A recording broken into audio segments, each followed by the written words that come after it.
Baik Bapak dan Ibu sekalian, hadirin peserta webinar yang berbahagia, ya. Kami umumkan juga bahwa acara kita ini disiarkan secara live streaming di YouTube. Jadi mungkin bagi teman-teman nanti yang tidak bisa bergabung, jika nanti penuh, boleh mengikutinya melalui YouTube live streamingnya. Bapak dan Ibu sekalian, ya, sebagai pembuka, ya, sekaligus materi utama atau pertama dalam webinar ini yang bukan keynote speech kita akan mendengar kata sambutan dan paparan dari Ketua Stipan, Bapak Dr. Sumarsono MDM, atau yang lebih populer kita panggil Bapak Sony, ya, Pak Sony Sumarsono. Yaitu terkait tema kita hari ini, yaitu babak baru otonomi khusus Papua. Apa peluang dan harapan bagi orang asli Papua? Ya, sangat menantang ya. Jadi istilah babak baru ini terkait dengan telah disahkannya rancangan undang-undang tentang perubahan kedua, ya, Undang-Undang Nomor 21 Tahun 2001 tentang Otsus Papua menjadi Undang-Undang Nomor 2 Tahun 2021. Ya, jadi pada tanggal 15 Juli kemarin DPR sudah mengesahkan rancangan undang-undang tersebut. Bapak Ibu sekalian, sebagaimana kita ketahui, Bapak Sony ini pernah menjabat sebagai Direktur Jenderal Otonomi Daerah Kementerian Dalam Negeri. Beliau juga sudah 3 kali menjabat sebagai pejabat atau pelaksana tugas gubernur, itu termasuk untuk Provinsi DKI Jakarta, ibu kota kita. Jadi, dan beliau juga pernah secara khusus menangani pelaksanaan otonomi khusus di Indonesia, yaitu bertugas sebagai Direktur Penataan Daerah dan Otonomi Khusus di Direktorat Jenderal Otonomi Daerah Kementerian Dalam Negeri. Sehingga kita bisa memaklumi bahwa pengetahuan dan pemahaman beliau tentang penyelenggaraan Otsus di Indonesia, apalagi khususnya Papua, tentulah sangat mendalam dan sangat luas.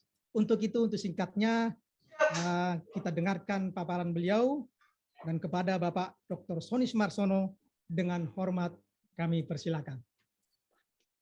Baik, terima kasih Bapak Dr. Rajaner. Ini Kaprodi kita, Direktur Akademik Stipan, yang sekaligus moderator. Untuk semuanya, Assalamualaikum warahmatullahi wabarakatuh.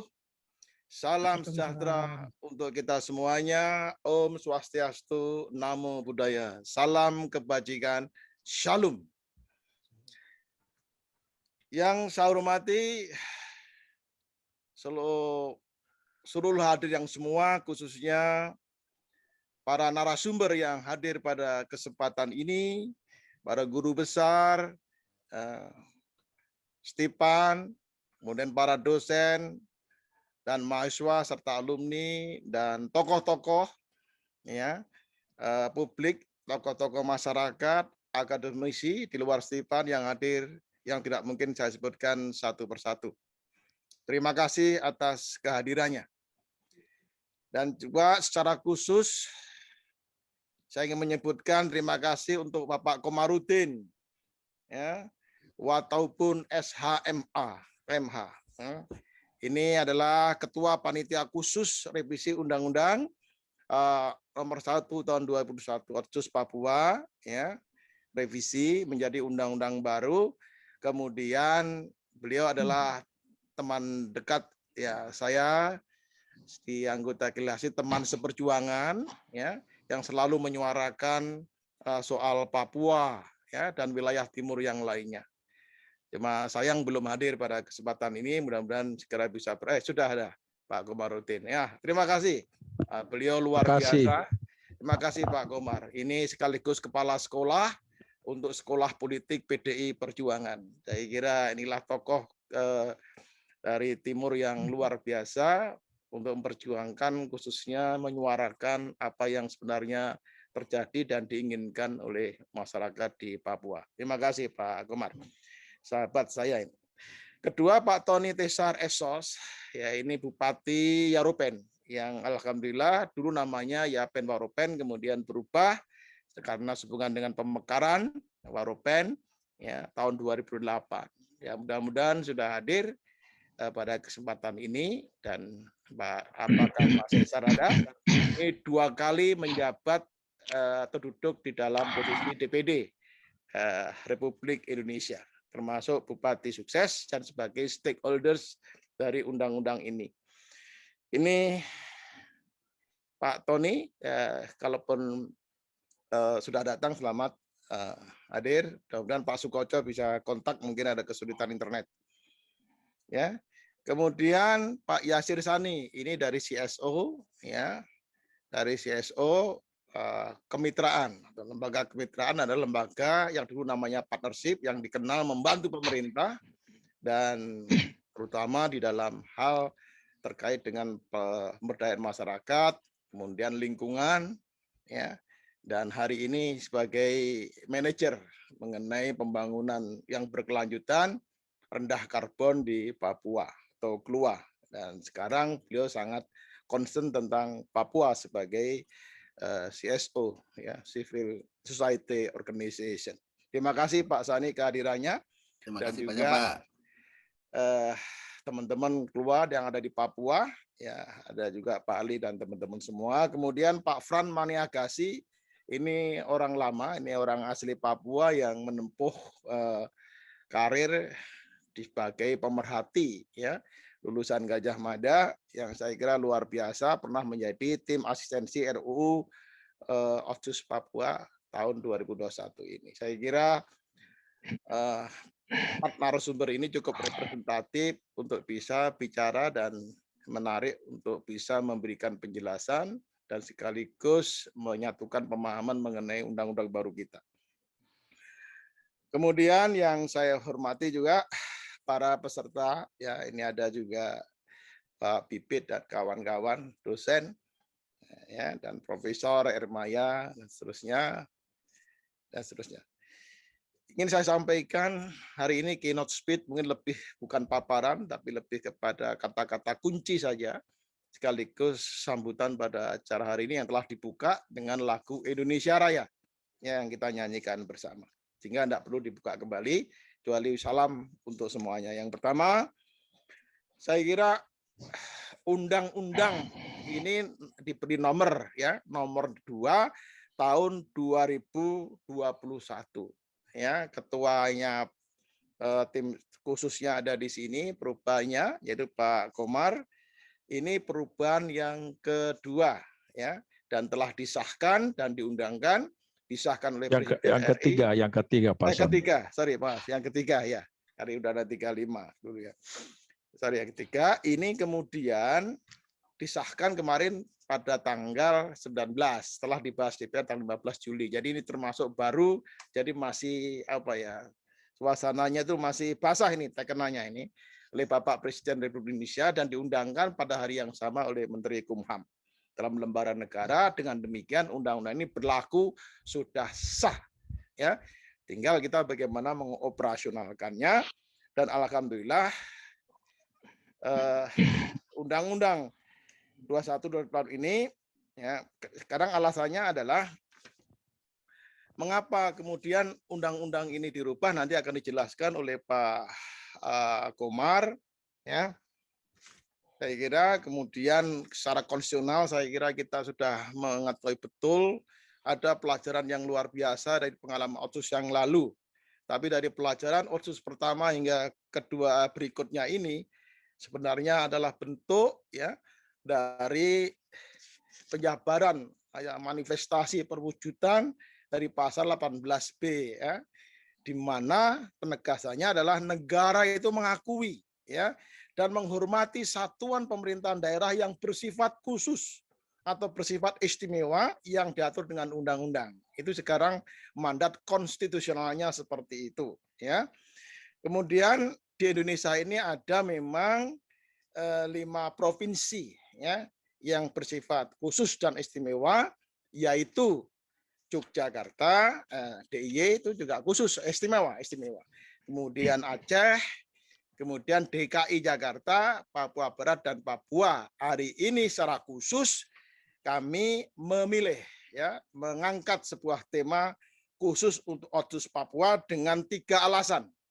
Yang pertama adalah di tengah dinamika demokrasi pro dan kontra. Nah, ini di tengah demokrasi pro dan kontra, ya, sebagian masyarakat Papua, ya, akhirnya pemerintah dan DPR itu sepakat memperpanjang, ya, Otsus Papua yang telah disahkan tadi 19 Juli dengan nomor 2 tahun 2021. Itu alasannya. Jadi suatu yang baru untuk kita pecahkan, kita bahas, kita pahami bersama. Kedua, perpanjangan Otsus ini ya tidak serta-merta itu seolah-olah masalah Papua selesai. Tapi justru harus kita lihat sebagai babak baru ya. Political will, keberpihakan pemerintah dan DPR RI yang hari ini juga ada wakilnya yang ada di forum ini, dan untuk secara progresif jauh lebih melindungi dan menjunjung harkat martabat, memberikan afirmasi ya khususnya, dan melindungi hak dasar orang asli Papua. Ini saya melihat sebagai mantan Dirjen Otonomi Daerah, saya melihat perubahan yang sangat signifikan dan komitmen pemerintah dan DPR RI maksud saya sangat luar biasa ya terhadap Papua ini. Termasuk langkah nyata ke depan untuk mempercepat pembangunan ya dan kesejahteraan bagi orang asli Papua. Ya, undang-undang ini mensyaratkan tidak hanya harkat martabat, juga langkah-langkah di samping harkat martabat tapi juga afirmasi yang luar biasa ya untuk percepatan kesejahteraan Papua.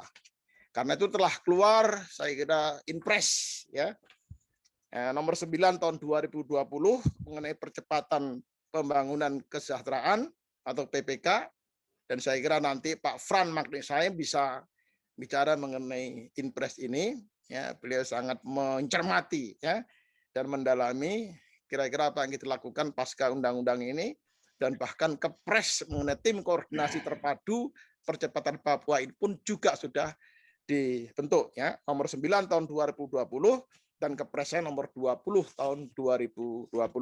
Itu alasan kedua. Sehingga yang ketiga, jadi yang ketiga adalah Stipan ini sebagai sekolah kader NKRI ya, yang dulu memang ya alhamdulillah didorong oleh Ibu Megawati Soekarno Putri untuk membangun sebuah sekolah, sekolah kader NKRI yang kemudian nama Sekolah Ilmu Pemerintahan ya, Sekolah Ilmu Pemerintahan, Sekolah Tinggi Ilmu Pemerintahan yang sampai eksis sampai hari ini. Sehingga nuansanya pun kalau Anda ke gedung Stipan yang sekarang nuansa merah putih yang sangat kentara sekali, karena kita ingin menjadi sekolah kader NKRI yang nyata, saya kira itu. Jadi alasan ketiga tadi sebagai sekolah kader NKRI, para calon pemimpin Pamong Praja ini sebagian besar mahasiswanya sekitar 65% itu adalah asli Papua. Jadi dari seluruh kabupaten di Papua. Ini sekolahnya, oleh karena itu Stipan sangat dikenal di Papua. Ya, sekolahnya orang-orang Papua. Banyak sekali, selebihnya adalah dari wilayah timur yang lain. Ada NTT, ada NTB, bahkan wilayah barat juga ada dari Nias, Maluku. Inilah saya kira panggilan ya kebangsaan kita untuk mendidik mereka-mereka supaya memiliki jiwa ya kebangsaan yang luar biasa, tidak hanya profesional dalam ilmunya, tapi juga memiliki jiwa pengabdian sebagai pamong praja kelak ya. Terus sekalian, dan Stipan pun juga sudah mengkhususkan diri membuka program konsentrasi khusus manajemen Otsus Papua. Jadi ini pun kita mudah-mudahan bisa memberikan kontribusi yang terkait dengan pelaksanaan undang-undang Otsus Papua yang penyusunannya dipimpin oleh Bapak Komarudin yang hadir pada hari ini. Ya, kontribusi. Kemudian Otsus Papua sebagai babak baru. Ya, saya terus terang saja tidak menyebut babak lanjutan, tapi babak baru, walaupun esensinya adalah lanjutan Otsusnya. Kenapa saya lebih suka mengatakan babak baru? Kalau babak lanjutan itu ya melanjutkan apa yang telah terjadi pada Otsus sebelumnya, termasuk ikut permasalahan problematika pun ikut diusung yang ke periode berikutnya ini.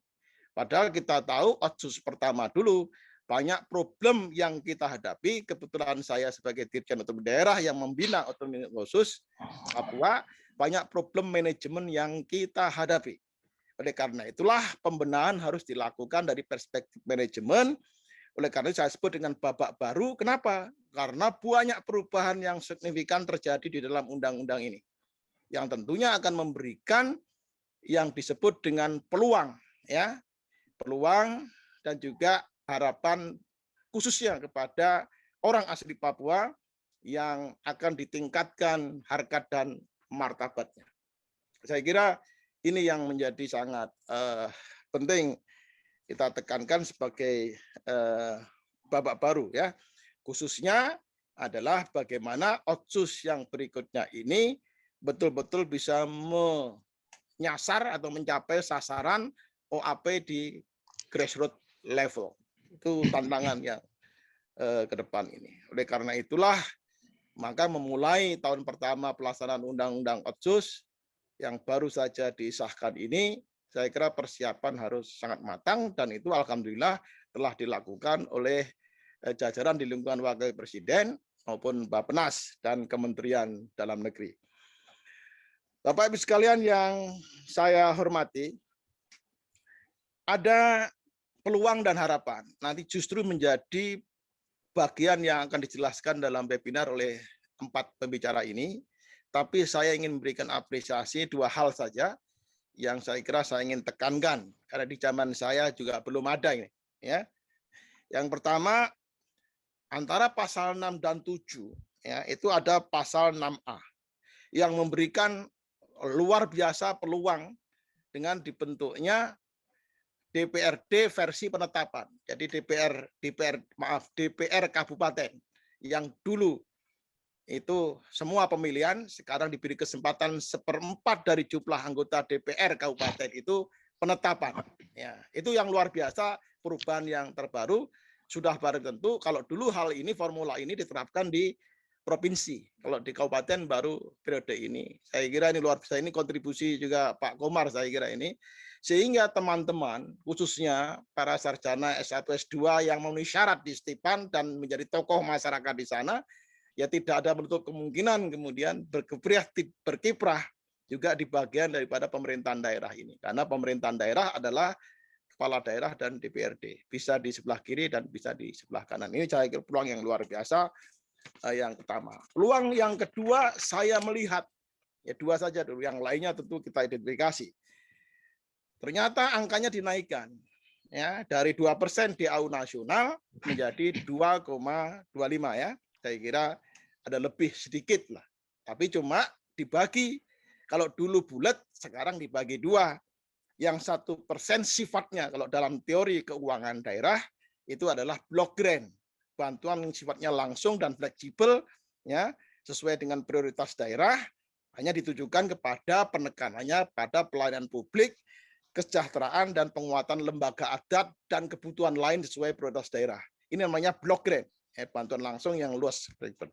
Yang kedua, yang sifatnya adalah specific grant, nah ini sebesar 1,25% dari DAU nasional, ini untuk spesifik diarahkan koridornya untuk pendidikan, kesehatan, dan pemberdayaan ekonomi masyarakat. Ini namanya spesifik. Nah, kombinasi antara karakter block grant dan specific grant inilah yang merupakan hal baru, ya, di dalam undang-undang ini, dalam pelaksanaan Otsus Papua dan Papua Barat.